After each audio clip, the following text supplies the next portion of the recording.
గదిలోకి వెళ్ళి తాళం చెవులు అడిగారు. ఎంపీడీఓ గారు మండల అధ్యక్షులు శ్రీ పద్మాతమ్మ గారికి తాళం చెవులు ఇవ్వగలం, అంతే తప్ప వాళ్ళు చెప్పి ఆయన కొడుకు ఇవ్వమని కానీ వెంటనే తలుపులు వేసి ఆ ఫైబర్ కుర్చీలు తీసుకొని ఆయన మీద దాడి చేశారు.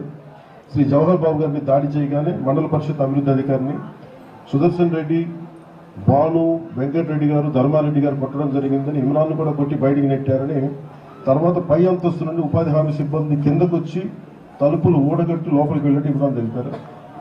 ఉపాధి హామీ సిబ్బంది లోపలికి వెళ్ళి చూసేసరికి వెంకటరెడ్డి గారు ఎంపీడీఓ గారిని కూర్చున్న చోట చేతులు పట్టుకొని సుదర్శన్ రెడ్డి గారు, జెసిఏ జవహర్ బాబు ఎంపీడీఓ ఛార్జీ పైన కాలుతో కొట్టారని, మిగిలిన వారు కూడా ఎక్కడుంటే అక్కడ వేళ్లతోటి చేతులతో కొట్టడం జరిగింది. ఉపాధి హామీ సిబ్బంది లోపలే ఉన్న లక్ష్మీప్రసన్న గారు, బీఆర్ఓ గారు అడ్డుపట్టడంతో అందరూ వేరే గదిలోకి వెళ్ళి కూర్చున్నారు. తర్వాత పోలీసు వారికి చెప్పడం జరిగింది.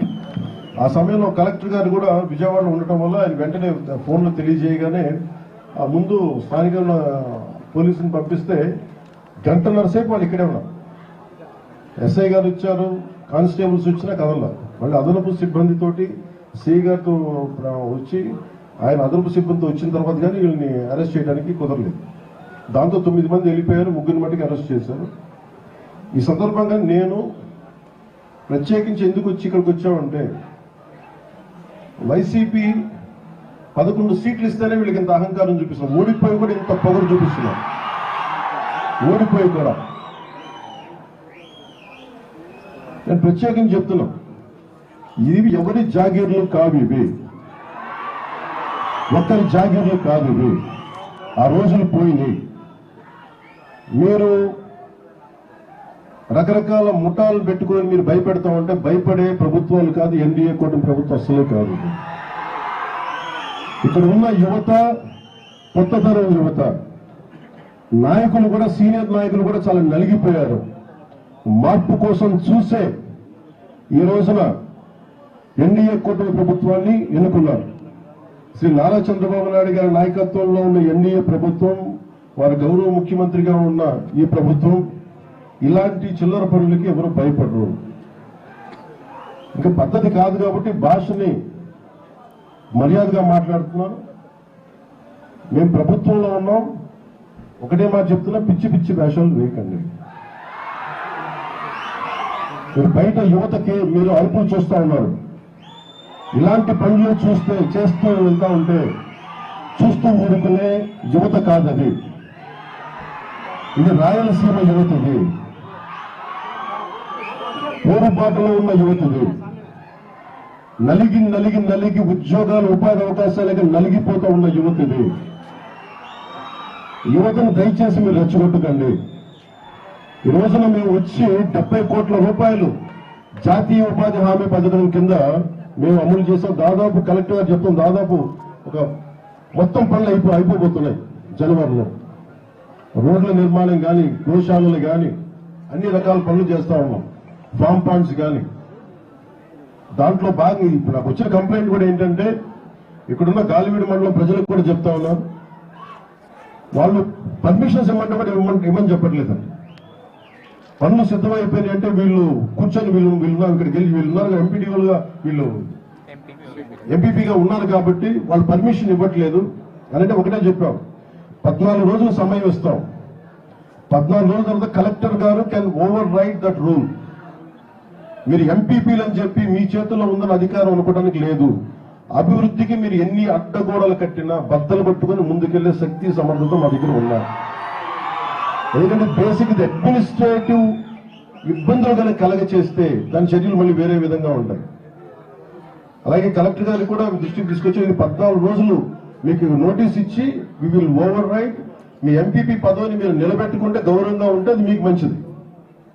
అలాగే ఇది నేను ప్రత్యేకించి రాయలసీమ ప్రజలందరికీ కూడా చెప్తున్నాను, నేను ఇక్కడికి వచ్చింది మీకు ధైర్యం నింపడానికి వచ్చాను. ఇక్కడికి భయపడుతూ ఉండే కొద్దీ భయం పెరుగుతుంది తప్ప భయం తగ్గదు.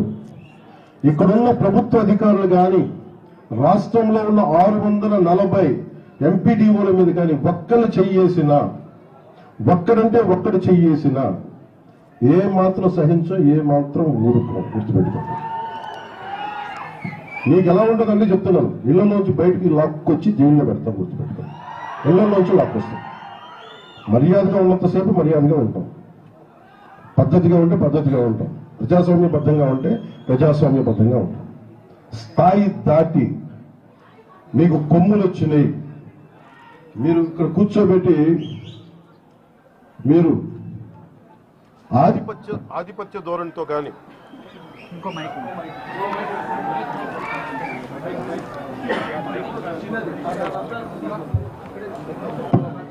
మీరు కనుక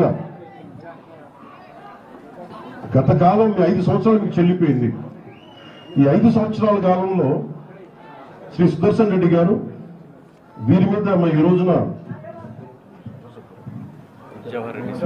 జవహర్ గారి మీద దాడి చేయటమే కాదు, గత 5 సంవత్సరాల కాలంలో కూడా ఈయన ప్రతాప్ గారు అని చెప్పి ఒక దివ్యాంగులకు సంబంధించిన ఆయన మీద కూడా దాడి చేశారు. ఆయన కూడా దుర్భాషలాడతారు. అలాగే శ్రీనివాసన్ రెడ్డి గారి మీద కూడా దాడి చేశారు. అలాగే శేఖర్ నాయక్ మీద గారు కూడా దాడి చేశారు. ఇది అలవాటు అయిపోయింది వీళ్ళకి. మీరు 15 మంది మీరు ఎక్కడున్నా కానీ మిమ్మల్ని తీసుకెళ్లి బొక్కలో పెట్టే వరకు మేము వదలం, గుర్తుపెట్టుకోండి. ఎస్పీ గారికి కూడా చెప్తా ఉన్నాను, డీజీపీ గారి దృష్టికి కూడా తీసుకొస్తున్నాం. ఏ ఒక్కరిని ఉపేక్షించేది లేదు. మీరు ఎవరైనా కావచ్చు. మీరు పనిచేసే అధికారుల మీద కనుక మీరు దాడులు చేసి సగటు మనుషుల్ని ఇబ్బంది పెడితే ఉపేక్షించే ప్రభుత్వం కాదు, ఉపేక్షించే వ్యక్తులు అస్సలే కాదు. మేము అన్ని తట్టుకునే వచ్చాం. 5 సంవత్సరాల కాలంలో మీ పాలనలో ఎంత నలిగిపోయారో ప్రజలు అన్ని తట్టుకుని వచ్చాం. ఇంకా మాకు అధికారం ఉంది కదా అని చెప్పి గౌరవ ముఖ్యమంత్రి చంద్రబాబు నాయుడు చాలా సంయమనంతో ఉన్నారు. మా సంయమనాన్ని పరీక్షించకండి, మా సహనాన్ని పరీక్ష పెట్టకండి. చాలా గట్టిగా ఉంటుంది చెప్తున్నాం. దీని తాలూకు పరిస్థితి మర్యాదగా మాట్లాడుతూ ఉన్నాం. రాయలసీమ ఒక్కరి కోట కాదు, ఒక్కరి జాగీరి కాదు, గుర్తుపెట్టుకోండి. మీ ఇష్టానికి వచ్చి ఆ గవర్నమెంట్ ఆఫీసులోకి వస్తాం, లెక్క పక్క లేకుండా మాట్లాడతామంటే మేము ఎవరూ ఊరుకోం.